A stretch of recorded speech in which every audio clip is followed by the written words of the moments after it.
At the stroke of the midnight hour, when the world sleeps, India will awake to life and freedom.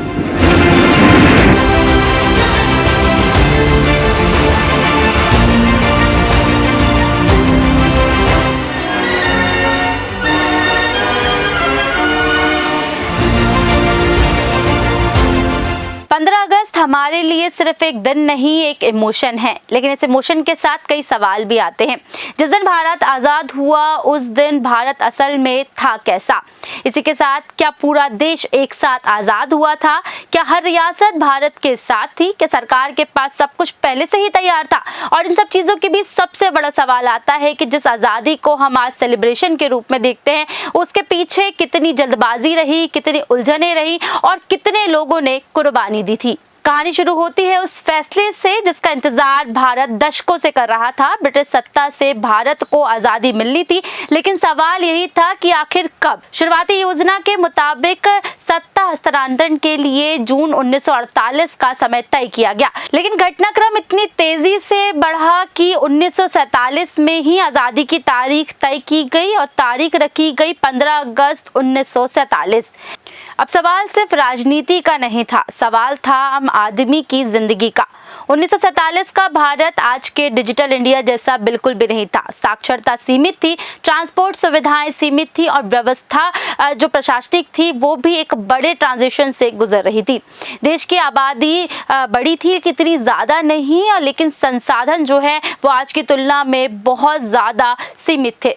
सोचिए, आज हम एक click में information हासिल कर लेते हैं, लेकिन तब सरकारी फाइलों को एक जगह से दूसरी जगह तक पहुंचाने के लिए कितना ज़्यादा वक्त लगता होगा। और इसी व्यवस्था को एक नया अंदाज में देश ने पेश किया। लेकिन आज़ादी की कहानी का सबसे पेनफुल चैप्टर था बंटवारा। एक तरफ आज़ादी का जश्न था, दूसरी तरफ लाखों लोगों की जिंदगियां हमेशा के लिए बदलने वाली थी। रेड क्लिफ लाइन ने एक नई सीमा खींच दी, लाहौर अलग हो गया, आने जाने के रास्ते जो हैं वो पूरी तरीके से बदल गए, परिवार बट गए और लाखों लोगों को अपना घर छोड़कर जाना पड़ा। लेकिन बंटवारा सिर्फ जमीन का नहीं था, अधिकारियों का बंटवारा हुआ, सेना का बंटवारा हुआ, सरकारी फाइलों का बंटवारा हुआ, यहाँ तक कि सरकारी सामान और संसाधनों का भी बंटवारे की कहानियां सामने आती हैं।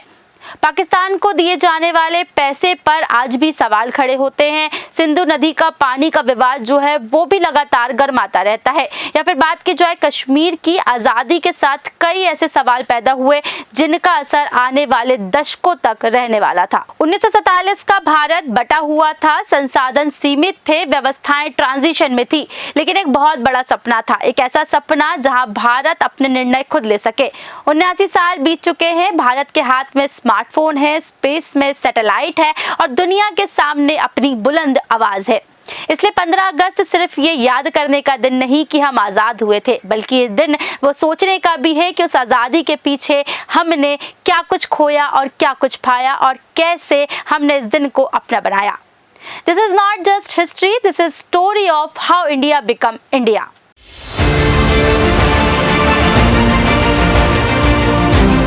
At the stroke of the midnight hour, when the world sleeps, India will awake to life and freedom.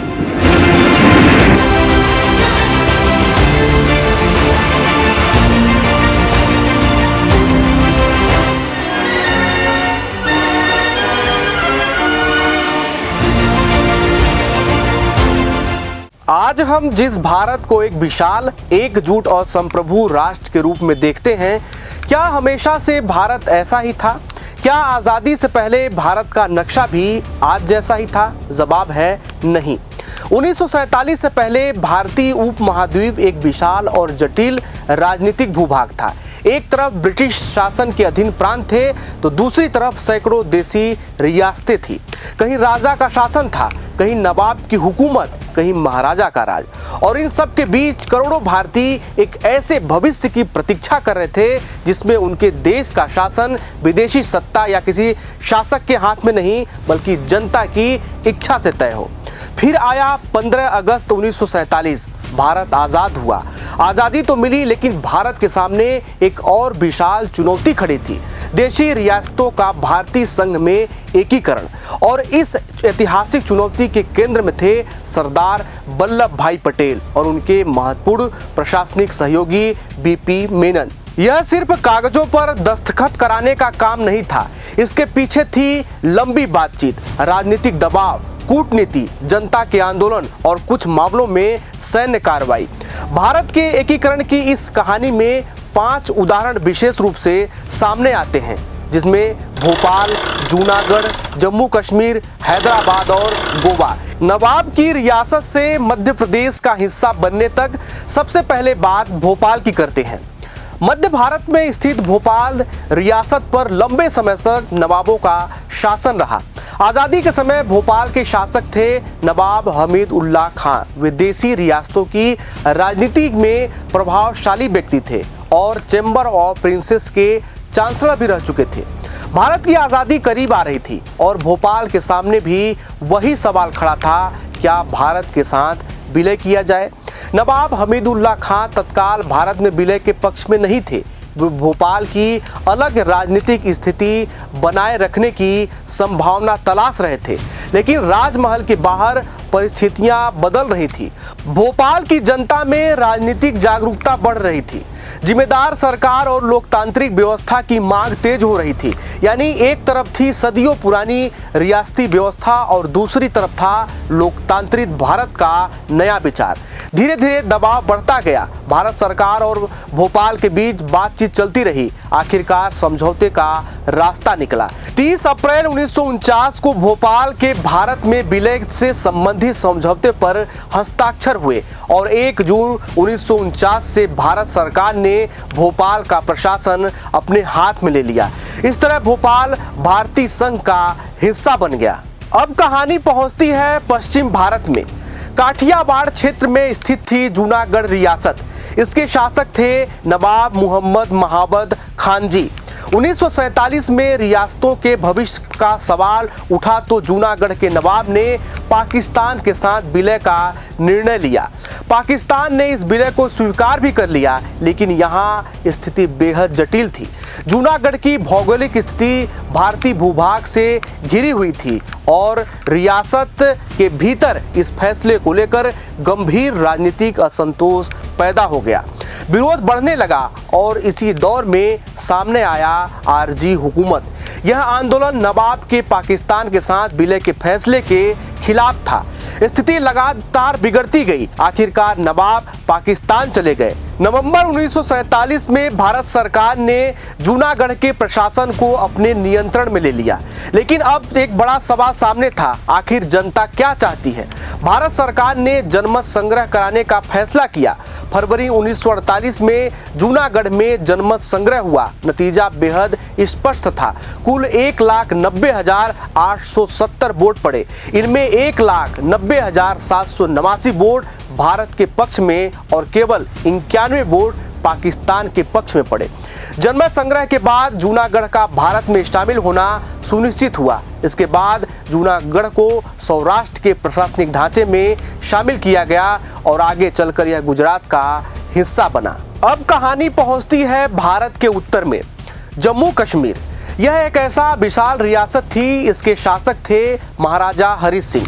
Jammu Kashmir की स्थिति बेहद जटिल थी। एक तरफ भारत, दूसरी तरफ पाकिस्तान और इसके बीच एक ऐसी रियासत जिसके शासक तत्काल किसी एक डोमिनियन में शामिल होने का फैसला नहीं कर रहे थे।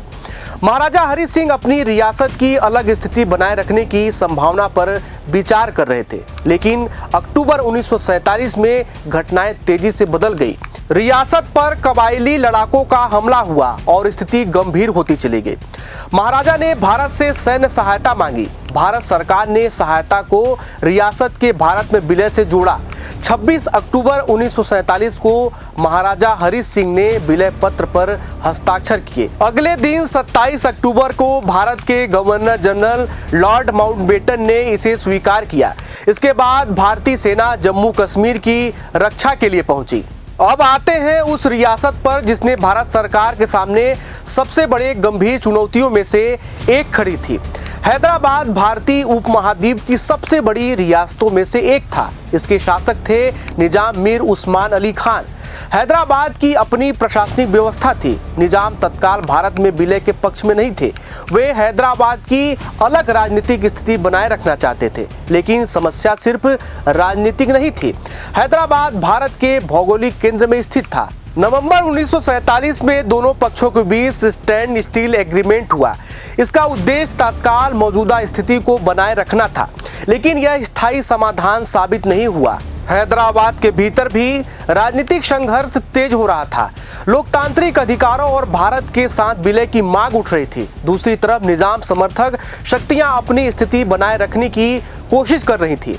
इसी दौर में मजलिस ए इत्तिहाद उल मुस्लिमी और उसके नेता कासिम रिजवी के नेतृत्व में रजाकारों का प्रभाव बढ़ा। हिंसा और तनाव की घटनाएं बढ़ने लगी। भारत सरकार बातचीत के जरिए समाधान तलाशती रही, लेकिन हालात लगातार बिगड़ते गए और आखिरकार सितंबर 1948 में भारतीय सेना ने हैदराबाद में सैन्य अभियान शुरू किया। भारतीय सेना ने तेजी से आगे बढ़ते हुए हैदराबाद की सैन्य शक्ति को पराजित किया। 17 सितंबर 1948 को निजाम ने युद्ध विराम की घोषणा की और अगले ही दिन सैन्य अभियान समाप्त हो गया। हैदराबाद भारतीय संघ के अधीन आ गया। 15 अगस्त 1947 को भारत आजाद हुआ, लेकिन गोवा तब भी पुर्तगाली शासन के अधीन था। गोवा, दमन और दीव पर पुर्तगाल का नियंत्रण बना रहा। भारत सरकार चाहती थी कि भारतीय उपमहाद्वीप से औपनिवेशिक शासन का अंत हो, लेकिन पुर्तगाल अपनी स्थिति बदलने के लिए तैयार नहीं था। भारत ने शुरुआत में कूटनीतिक रास्ता अपनाया। इसके पीछे उद्देश्य था गोवा को बिना युद्ध के भारत में शामिल करना, लेकिन बातचीत से समाधान नहीं निकला। समय बीतता गया, तनाव बढ़ता गया और अंततः भारत सरकार ने सैन्य कार्रवाई का फैसला लिया। दिसंबर 1961 में भारत ने गोवा, दमन और दीव को पुर्तगाली शासन से मुक्त कराने के लिए सैन्य अभियान शुरू किया। इस अभियान का नाम था ऑपरेशन विजय। भारतीय थल सेना के साथ नौसेना और वायुसेना ने भी इसमें भूमिका निभाई। पुर्तगाली प्रतिरोध लंबे समय तक टिक नहीं सका। अभियान लगभग 36 घंटे चला और फिर आया 19 दिसंबर 1961, गोवा के इतिहास का निर्णायक दिन। पुर्तगाली गवर्नर जनरल मैनुअल एंटोनियो वासोलो ई सिल्वा ने आत्मसमर्पण किया। पुर्तगाली शासन समाप्त हो गया। भारत को केवल आजादी नहीं मिली थी, उसे एक राष्ट्र के रूप में संगठित भी होना था। सरदार वल्लभ भाई पटेल स्वतंत्र भारत के पहले उप प्रधानमंत्री और गृह मंत्री थे। उनके सामने चुनौती सिर्फ रियासतों के दस्तखत करवाने की नहीं थी। असल चुनौती थी सैकड़ों अलग अलग राजनीतिक इकाइयों को एक ऐसे भारतीय संघ में जोड़ना जो टिकाऊ, स्थिर और प्रभावशाली हो। पटेल जानते थे कि हर रियासत की परिस्थिति अलग है। कहीं बातचीत से समाधान निकल सकता था, कहीं राजनीतिक आश्वासन जरूरी था, कहीं जनता का दबाव निर्णायक बन सकता था और कुछ मामलों में कठोर कदम उठाने की भी आवश्यकता पड़ सकती थी। इसलिए हर रियासत के लिए एक ही रास्ता नहीं अपनाया गया। नीति परिस्थितियों के अनुसार बदल गई। बीपी मेनन भारत सरकार के स्टेट डिपार्टमेंट में वरिष्ठ प्रशासनिक अधिकारी थे। रियासतों के साथ बातचीत, संवैधानिक और प्रशासनिक समाधान और विलय की अव्यवहारिक प्रक्रिया को आगे बढ़ाने में उनकी भूमिका अत्यंत महत्वपूर्ण थी। एक तरफ था राजनीतिक नेतृत्व और दूसरी तरफ थी प्रशासनिक रणनीति, और दोनों ने मिलकर रियासतों के एकीकरण की प्रक्रिया को आगे बढ़ाया। इस तरह आज का भारत किसी एक दिन में नहीं बना।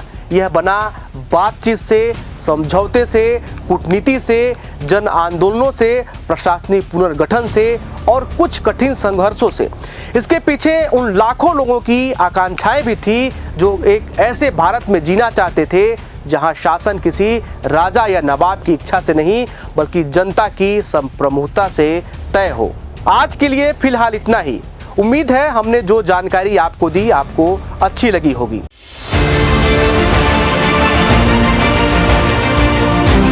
At the stroke of the midnight hour, when the world sleeps, India will awake to life and freedom.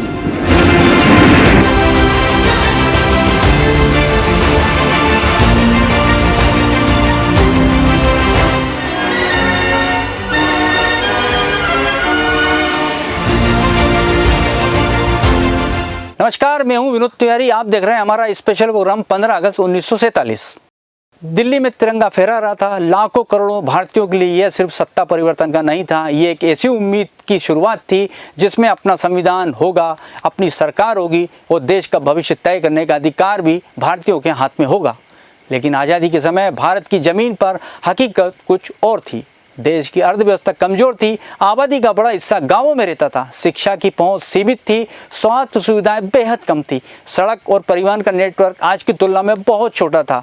और इसी बीच देश का विभाजन हुआ, लाखों लोग विस्थापित हुए। पंजाब और बंगाल समेत कई इलाके हिंसा और पलायन ने नए भारत के सामने अभूतपूर्व चुनौती खड़ी कर दी। यानी आज़ादी का जश्न जितना बड़ा था, उसके सामने खड़ी चुनौतियाँ भी उतनी ही बड़ी थी। तब भारत की आबादी कितनी थी? सबसे पहले बात आबादी की।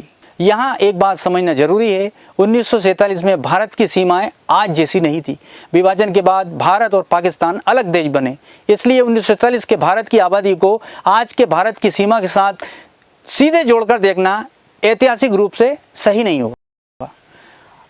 आज़ाद भारत की पहली जनगणना 1951 में हुई थी। 1951 की जनगणना में भारत की आबादी 36 करोड़ 10 लाख दर्ज की गई। यही जनगणना नए भारत के लिए बेहद महत्वपूर्ण दस्तावेज बनी। इसमें सिर्फ लोगों की संख्या नहीं गिनी गई, बल्कि गांव और शहर, रोजगार, जीवन यापन, शिक्षा, साक्षरता, सामाजिक और आर्थिक स्थिति जैसे अनेक पहलुओं का रिकॉर्ड तैयार किया। यानी जिस भारत में आज 140 करोड़ से ज़्यादा लोग रहते हैं, उसकी आज़ादी के शुरुआती वर्षों की आबादी करीब 36 करोड़ थी। लेकिन आबादी के साथ साथ सबसे बड़ी चुनौती थी उसे शिक्षा और बेहतर जीवन के अवसर देना। सिर्फ 18% साक्षरता। आज किसी बच्चे के हाथ में स्मार्टफोन और स्कूल बैग रखना सामान्य है, लेकिन आज़ादी के समय शिक्षा की तस्वीर बिल्कुल अलग थी। 1951 की जनगणना के अनुसार भारत की साक्षरता दर करीब 18.3% थी। यानी हर 100 भारतीयों में लगभग 18 ही लोग साक्षर थे। और इसका मतलब सिर्फ इतना ही नहीं था कि स्कूल कम थे, बल्कि इसका सीधा असर रोजगार, प्रशासन, स्वास्थ्य, आर्थिक अवसर और सामाजिक विकास पर पड़ता था। देश की बड़ी ग्रामीण आबादी के लिए शिक्षा तक पहुंचना सीमित था। लड़कियों और महिलाओं की शिक्षा की स्थिति विशेष रूप से चुनौतीपूर्ण थी। इसलिए आज़ादी के बाद भारत के सामने सबसे महत्वपूर्ण कामों में से एक था स्कूलों का विस्तार और शिक्षा को गांव-गांव तक पहुंचाना और प्रसार करना। आज़ादी के समय भारत को समझना है तो गाँव को समझना बेहतर होगा। उस दौर में भारत मुख्य रूप से ग्रामीण देश था। देश की बड़ी आबादी गांवों में रहती थी और कृषि लोगों की आजीविका का प्रमुख आधार थी। गांवों में ना आज जैसे पक्के रास्ते थे, ना हर घर बिजली, ना हर घर तक नल, और ना ही आज जैसी सुविधाएं, सड़क और सुविधाएं थीं। कई इलाकों में एक गांव से दूसरे गांव तक पहुंचना भी मौसम पर निर्भर करता था। बरसात आई तो कच्चे रास्ते कीचड़ में बदल जाते थे, नदी नाले पूर आ जाते। किसी भी गंभीर बीमारी की स्थिति में अस्पताल तक पहुंचना भी अपने आप में एक बड़ी चुनौती था। लेकिन यही गांव भारत की अर्थव्यवस्था की रीढ़ थे। किसान खेती करते थे, पारंपरिक हुनर से जुड़े थे और स्थानीय बाजार ग्रामीण जीवन की आर्थिक गतिविधियों का केंद्र थे। आवागमन कैसे होता था? अब बात उस सवाल की जो आज की पीढ़ी के लिए सबसे दिलचस्प है। 1947 में सफ़र कैसे करते थे? आज हमारे पास एक्सप्रेसवे है, मेट्रो है, हवाई जहाज़ों का विशाल नेटवर्क है और हाई स्पीड ट्रेनों का दौर है। लेकिन तब तस्वीर बहुत अलग थी। देश में रेलवे सबसे महत्वपूर्ण लंबी दूरी के परिवहन साधनों में से एक थी। पुरानी भाप के इंजन और छुक वाली ट्रेनें बड़े शहरों, कस्बों और व्यापारिक इलाकों को जोड़ती थी। रेलवे का इस्तेमाल यात्री ही नहीं बल्कि सामान और कृषि उत्पादकों को एक जगह से दूसरी जगह पहुंचाने के लिए भी होता था। लेकिन रेल हर गांव तक नहीं पहुंचती थी। गांवों और छोटे कस्बों में बैलगाड़ी, घोड़ा गाड़ी, साइकिल और पैदल चलना आम साधन थे। जहां सड़कें थी वहां आज जैसी चौड़ी, पक्की और तेज रफ्तार सड़कें नहीं थी। यानी कई बार 20-30 किलोमीटर की यात्रा भी आज के मुकाबले बहुत ज़्यादा समय ले सकती थी।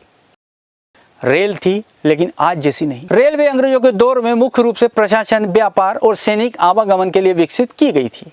आज़ादी के समय भारत के पास रेलवे का एक बड़ा नेटवर्क जरूर था, लेकिन उसका विस्तार और क्षमता आज के स्तर से बहुत पीछे थी। रेलवे ने भारत के अलग अलग हिस्सों को जोड़ने में महत्वपूर्ण भूमिका निभाई थी, लेकिन दूसरी तरफ ग्रामीण सड़कों और स्थानीय परिवहन का ढांचा काफ़ी कमज़ोर था। इसलिए आज़ादी के बाद भारत के विकास की योजनाओं में सड़क, सिंचाई, बिजली और रेल को बहुत महत्व मिला। प्रशासन की तस्वीर। अब बात करते हैं प्रशासन की। 1947 में भारत को जो प्रशासनिक ढांचा मिला उसकी बड़ी बुनियाद ब्रिटिश शासन के दौरान तैयार हुई थी। जिला प्रशासन में कलेक्टर की भूमिका बेहद महत्वपूर्ण थी। राजस्व, कानून व्यवस्था और प्रशासन से जुड़े कई महत्वपूर्ण काम जिला स्तर पर इसी व्यवस्था के जरिए संचालित होते थे। पुलिस व्यवस्था अलग थी। अदालतों और न्याय व्यवस्था का ढांचा अपना था। ब्रिटिश शासन के दौरान बनी इंडियन सिविल सर्विस यानी ICS प्रशासनिक व्यवस्था की सबसे बड़ी महत्वपूर्ण सेवाओं में से एक थी। आज़ादी के बाद इस प्रशासनिक परंपरा को पूरी तरह खत्म करने के बजाय भारतीय लोकतंत्र और नए संविधान की जरूरतों के अनुसार ढाला गया। आगे चलकर इसी व्यवस्था ने भारतीय प्रशासनिक सेवा यानी IAS जैसे नए ढांचे का रूप ले लिया। तब संचार कैसा था, क्या होता था? आज किसी गांव से दिल्ली तक खबर पहुंचाने में कुछ सेकंड लगते हैं, लेकिन 1947 में संचार की दुनिया बिल्कुल अलग थी। डाक व्यवस्था थी, टेलीग्राम यानी तार था, कुछ जगहों पर टेलीफोन की सुविधा भी थी और रेडियो लोगों तक समाचार और सरकारी संदेश पहुंचाने का महत्वपूर्ण माध्यम था। लेकिन internet, mobile phone, television channel और सोशल मीडिया जैसी कोई व्यवस्था नहीं थी। किसी दूर के रिश्तेदार से बात करनी हो तो चिट्ठी एक प्रमुख माध्यम थी और जवाब आने में कई दिन और महीनों लग जाते थे। स्वास्थ्य और जीवन। दरअसल आज़ादी के समय भारत की एक और बड़ी समस्या थी स्वास्थ्य सुविधाएं।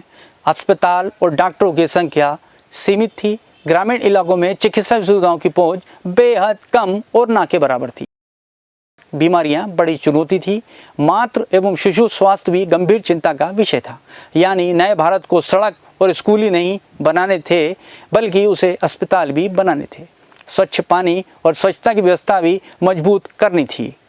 आज हम जिस भारत में रहते हैं उसमें सड़क, रेल, मोबाइल, इंटरनेट, स्कूल, अस्पताल और सरकारी सेवाएं हमारे रोजमर्रा के जीवन का महत्वपूर्ण हिस्सा है। लेकिन 1947 के भारत को देखें तो तस्वीर बिल्कुल अलग थी।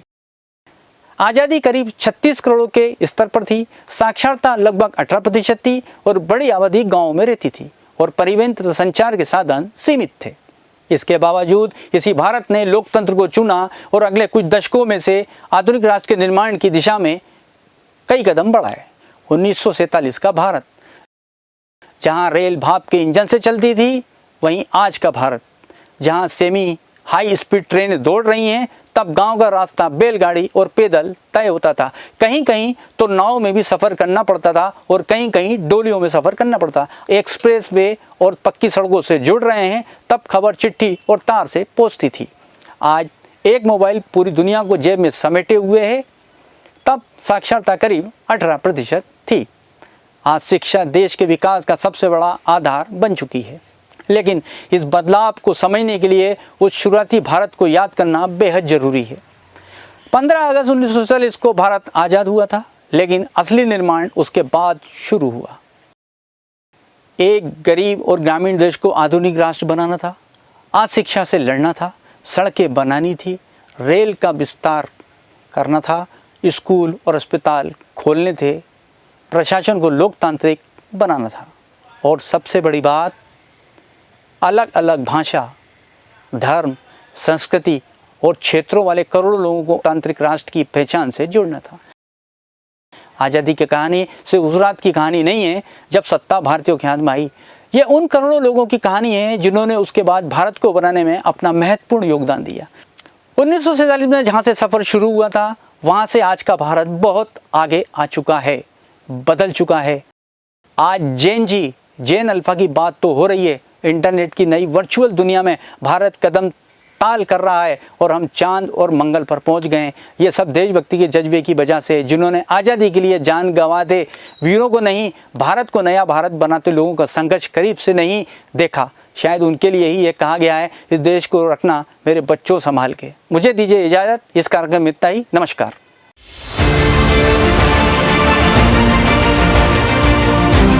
At the stroke of the midnight hour, when the world sleeps, India will awake to life and freedom.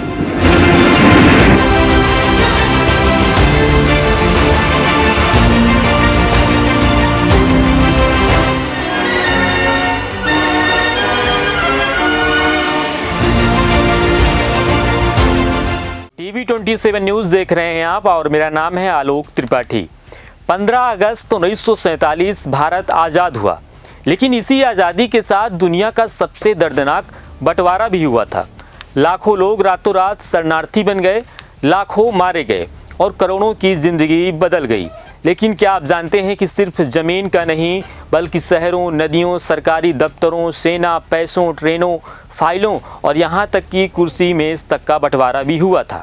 आइए जानते हैं भारत पाकिस्तान बंटवारे की पूरी कहानी विस्तार से। रेड क्लिफ लाइन, 5 हफ्तों में खींची गई सीमा। ब्रिटिश सरकार ने सीमा तय करने की जिम्मेदारी एक अंग्रेज वकील सर सिरिल रेड क्लिफ को दी। हैरानी की बात यह थी कि रेड क्लिफ इससे पहले कभी भारत नहीं आए थे। उन्हें करीब 5 हफ्तों में लाखों लोगों की किस्मत तय करनी थी। उन्होंने नक्शों, जनसंख्या और प्रशासनिक आंकड़ों के आधार पर सीमा खींची, जिसे आज रेड क्लिफ लाइन कहा जाता है। लेकिन इस जल्दबाजी ने पंजाब और बंगाल को 2 हिस्सों में बांट दिया और लाखों लोग अचानक दूसरे देश में पहुंच गए। आप जानते हैं कि लाहौर आखिर पाकिस्तान को क्यों मिला? लाहौर उस समय पंजाब का सबसे बड़ा शहर था। हिंदू और सिखों की बड़ी आबादी थी, लेकिन कुल आबादी में मुसलमान बहुमत में थे। इसी आधार पर लाहौर पाकिस्तान को मिला था। हालांकि आखिरी समय तक कई लोगों को उम्मीद थी कि लाहौर भारत में रहेगा। सीमा घोषित होते ही लाखों लोग अपना घर छोड़कर चले गए।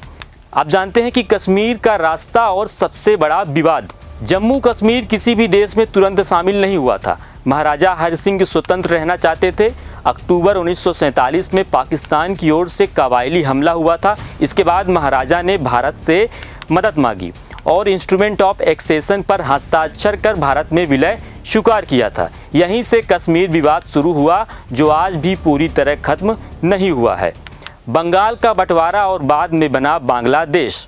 पूर्वी बंगाल पाकिस्तान का हिस्सा बना और उसे पूर्वी पाकिस्तान कहा गया, लेकिन यह इलाका पश्चिमी पाकिस्तान से करीब 1600 किलोमीटर दूर था। भाषा, संस्कृति और राजनीतिक अधिकारों को लेकर विवाद बढ़ते गए। 1971 में भारत की मदद से पूर्वी पाकिस्तान आज़ाद हुआ और नया देश बांग्लादेश बना। सिर्फ ज़मीन नहीं, सेना और सरकारी दफ्तर भी बटे। ब्रिटिश भारतीय सेना का भी बंटवारा हुआ। करीब 1/3 सैन्य संसाधन पाकिस्तान को दिए गए और बाकी भारत के पास रहे। हजारों सैनिकों और अधिकारियों को नए देशों में भेजा गया। सरकारी मंत्रालयों की फाइलें, टाइपराइटर, वाहन, कुर्सियां, मेज, यहाँ तक कि स्टेशनरी तक बांटी गई। कई दफ्तरों में सामान गिन गिन कर दोनों देशों में भेजा गया। आप जानते हैं कि पाकिस्तान को कितना पैसा मिलना था? समझौते के अनुसार पाकिस्तान को लगभग 75 करोड़ रुपए मिलने थे। पहले 20 करोड़ रुपए दे दिए गए, बाकी 55 करोड़ रुपए कश्मीर युद्ध शुरू होने के बाद रोक दिए गए। बाद में महात्मा गांधी ने इस मुद्दे पर उपवास भी किया। इसके बाद भारत सरकार ने शेष 55 करोड़ रुपए पाकिस्तान को जारी कर दिए थे। अब जानते हैं सिंधु नदी के पानी का विवाद। बंटवारे के बाद कई नदियों का स्रोत भारत में था, जबकि उनका पानी पाकिस्तान जाता था। इसे लेकर दोनों देशों में तनाव बढ़ा। 1960 में सिंधु जल समझौता हुआ। इसके तहत 3 पूर्वी नदियां रावी, ब्यास और सतलुज भारत को मिली, जबकि सिंधु, झेलम और चिनाब का अधिकांश पानी पाकिस्तान के हिस्से में गया। हालांकि भारत को सीमित उपयोग के अधिकार मिले। यह संधि आज भी दोनों देशों के संबंधों का महत्वपूर्ण हिस्सा है। हालांकि समय समय पर विवाद उठते रहे हैं। सबसे बड़ा पलायन। बंटवारे के दौरान लगभग 1.4 से 1.8 करोड़ लोगों ने सीमा पार की। अनुमान है कि 2 लाख से लेकर 10 लाख या उससे अधिक लोगों की जानें गई। अलग अलग शोधों में अलग अलग आंकड़े मिलते हैं। यह इतिहास का सबसे बड़ा मानवीय पलायन माना जाता है। 1947 का बंटवारा सिर्फ 2 देशों का जन्म नहीं था। यह टूटते परिवारों, बिछड़ते रिश्तों, अधूरे सपनों और ऐसे जख्मों की कहानी थी जिनका असर आज भी भारत, पाकिस्तान और बांग्लादेश की राजनीति, सुरक्षा और आपसी रिश्तों में दिखाई देता है। आज भी रेड क्लिफ लाइन, कश्मीर और सिंधु नदी जैसे मुद्दे हमें याद दिलाते हैं कि इतिहास के फैसले कई पीढ़ियों तक अपना असर छोड़ जाते हैं।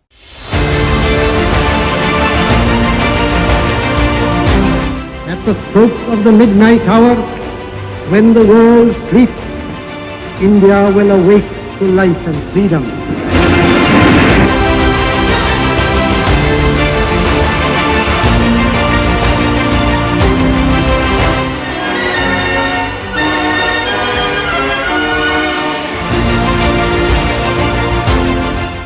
नमस्कार, मैं हूं पलक गीते। अभी आपने भारत पाकिस्तान के बंटवारे की पूरी कहानी सुनी, लेकिन 1947 में सिर्फ जमीन और लोग नहीं बटे थे, एक पूरा शासन तंत्र भी बदलने वाला था।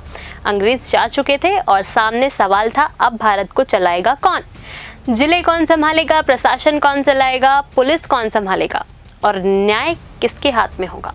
आज हम जिले के प्रमुख अधिकारी को कलेक्टर या जिला मजिस्ट्रेट कहते हैं।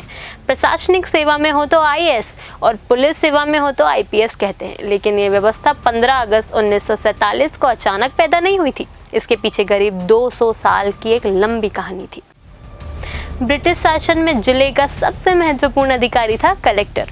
कई जगह यही अधिकारी डिस्ट्रिक्ट मजिस्ट्रेट की भूमिका भी निभाता था, यानी राजस्व वसूली, जिला प्रशासन और मजिस्ट्री, जिसे कई महत्वपूर्ण अधिकार इसी प्रशासनिक ढांचे से जुड़े थे। लेकिन ये अधिकारी आते कहां से थे? यहाँ से कहानी पहुंचती है आईसीएस यानी इंडियन सिविल सर्विस तक। आईसीएस ब्रिटिश प्रशासन की रीढ़ बन चुकी थी। 1850 के दशक में प्रतियोगी परीक्षा की व्यवस्था आई, लेकिन परीक्षा इंग्लैंड में होने के कारण भारतीयों ने इसमें प्रवेश बहुत मुश्किल से पाया था। फिर आया 1863। सत्येंद्रनाथ टैगोर आईसीएस परीक्षा पास करने वाले पहले भारतीय बने। बाद में भारतीयों की भागीदारी धीरे धीरे बढ़ी और 1922 से आईसीएस की परीक्षा भारत में भी होने लगी। अब बात पुलिस की करते हैं। ब्रिटिश दौर में आईपीएस नहीं था। 1857 के विद्रोह के बाद पुलिस व्यवस्था को नए सिरे से संगठित किया गया और पुलिस एक्ट 1861 इसका एक महत्वपूर्ण आधार बना।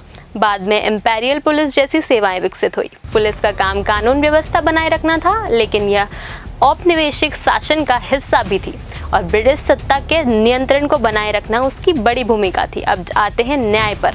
ब्रिटिश भारत में डिस्ट्रिक्ट जज, सेशन जज, मुंसिफ और मजिस्ट्रेट जैसे पद मौजूद थे, जिसमें कार्यकारी शक्तियों को अलग करने की दिशा में सुधार हुए और स्वतंत्र भारत ने इसी सिद्धांत को संविधान में जगह दी। अनुच्छेद 50 न्यायपालिकाओं को कार्यपालिका से अलग करने की दिशा में राज्य को निर्देश देता है। फिर आया 15 अगस्त 1947। अंग्रेज चले गए, तिरंगा लहराया और भारत आज़ाद हुआ। लेकिन देश चलाने के लिए मशीनरी तो अभी भी वही थी। जिला चलाने के लिए मशीन चाहिए थी। रेलवे, डाक, शिक्षा, स्वास्थ्य और प्रशासन सब कुछ चलाना था। अब सवाल था, क्या अंग्रेजों की बनाई पूरी व्यवस्था खत्म कर दी जाए या उसी ढांचे को एक लोकतांत्रिक भारत के लिए बदलकर इस्तेमाल किया जाए? यही सरदार वल्लभ भाई पटेल और संविधान निर्माताओं के सामने सबसे बड़ी चुनौती थी और यही शुरू से आईएएस और आईपीएस का नया अध्याय हुआ।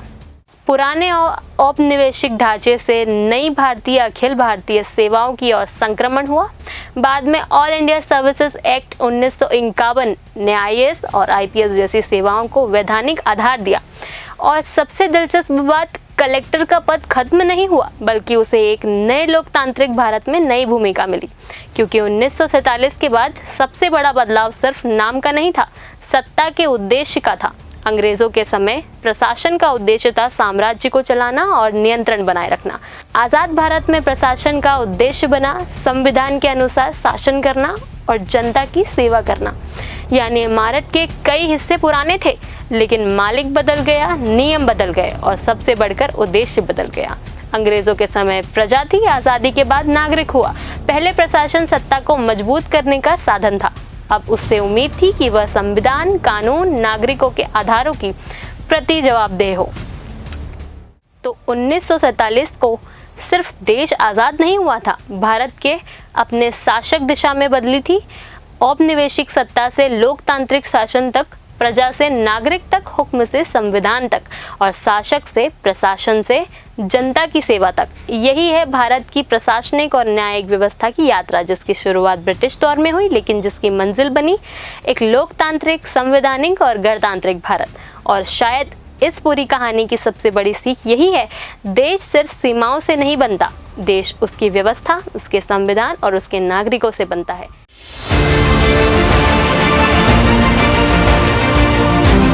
At the stroke of the midnight hour, when the world sleeps, India will awake to life and freedom.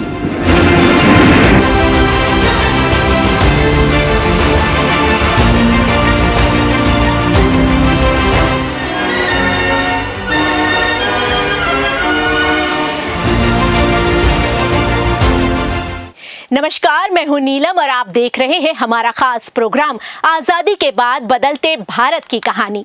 15 अगस्त 1947 एक तारीख जिसने भारत की तकदीर बदल दी। अंग्रेजी हुकूमत खत्म हुई, देश आजाद हुआ। लेकिन आजादी मिलना कहानी का अंत नहीं था। असल कहानी तो यहीं से शुरू होती है। भारत के सामने एक साथ कई सवाल खड़े थे। सीमाएं तय करनी थी, रियासतों को जोड़ना था, नई प्रशासनिक व्यवस्थाएं बदलनी थी और सबसे बड़ा सवाल, आजाद भारत की पहचान क्या होगी। एक नया देश, एक नई सरकार, नई व्यवस्था, लेकिन दुनिया भारत को किस नाम से, किस निशान से पहचानेगी? जवाब था तिरंगा। तारीख 22 जुलाई 1947। आजादी के कुछ दिन पहले संविधान सभा ने भारत के राष्ट्रीय ध्वज को अपनाया।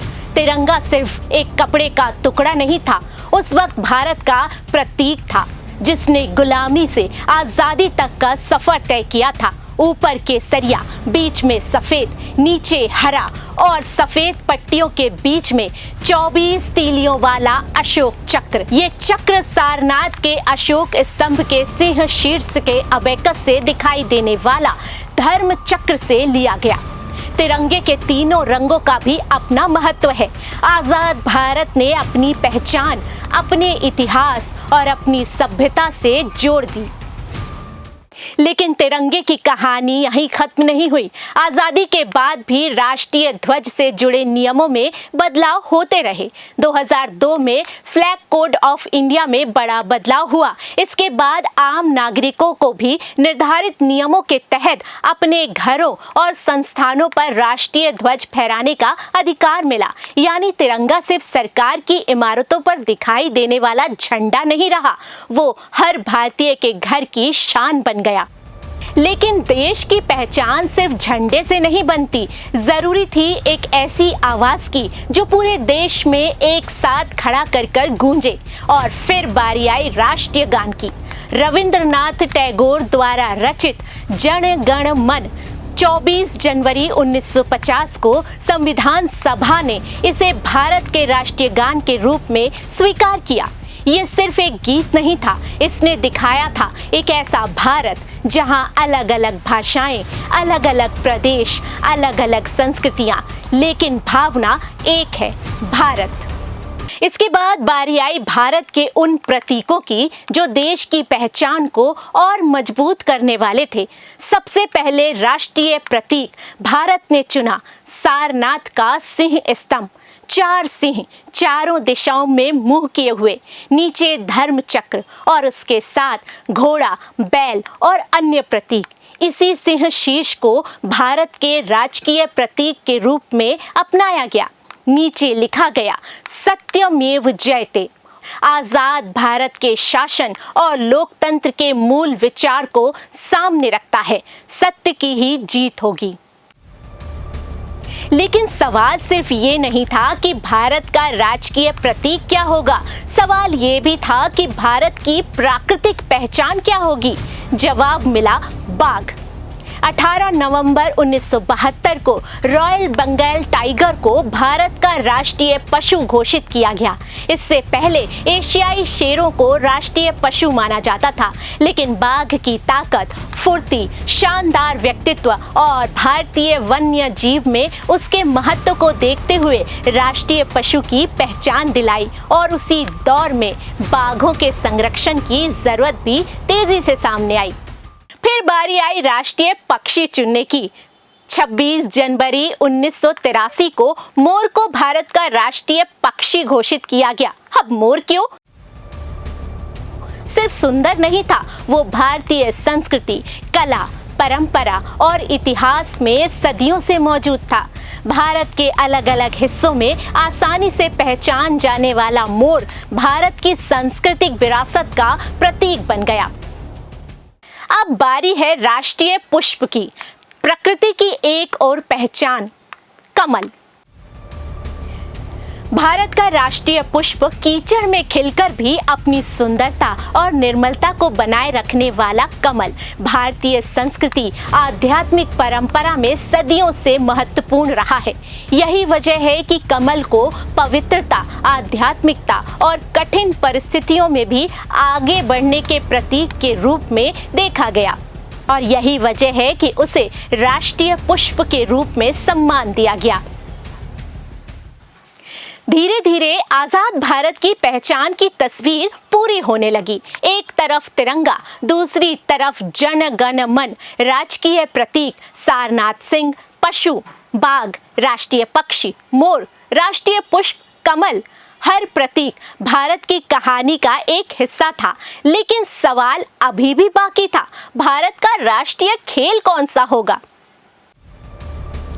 अब आप बचपन से यही सुनते आए हैं कि भारत का राष्ट्रीय खेल हॉकी है, लेकिन ये आधिकारिक तौर पर सही नहीं है। भारत सरकार ने किसी भी खेल को राष्ट्रीय तौर पर घोषित नहीं किया। हॉकी लंबे समय तक भारत का राष्ट्रीय खेल कहा जाता रहा है क्योंकि ओलंपिक में भारतीय हॉकी का एक शानदार दौर रहा, लेकिन आधिकारिक रिकॉर्ड में भारत का कोई राष्ट्रीय खेल नहीं है और ये फैक्ट है। तो आजादी की कहानी सिर्फ 15 अगस्त 1947 तक सीमित नहीं थी। अंग्रेज चले गए, लेकिन एक नए भारत को गढ़ने की चुनौती सामने थी। सीमाएं बदली, रियासतें जुड़ी, नई व्यवस्था बनी और इसी सफर में भारत ने अपनी पहचान गढ़ी। तिरंगा, राष्ट्रीय गान, राष्ट्रीय प्रतीक और राष्ट्रीय ध्वज, इन सब ने मिलकर दुनिया के सामने एक नए भारत की तस्वीर बनाई। लेकिन भारत की सबसे बड़ी पहचान किसी शासकीय आदेश से नहीं बनी, वो बनी करोड़ों भारतीयों के दिलों से। आजाद तिरंगा। आज तिरंगा सिर्फ एक झंडा नहीं, भारत के गौरव की पहचान है। राष्ट्रीय गान सिर्फ गीत नहीं, भारत की एकता की आवाज है। और भारत सिर्फ एक देश नहीं, एक सभ्यता, एक लोकतंत्र और विविधता में भी एकता की मिसाल है। यही है आजादी के बाद बदलते भारत की नई कहानी। जय हिंद। मैं हूं नीलम, मुझे दीजिए इजाजत। नमस्कार।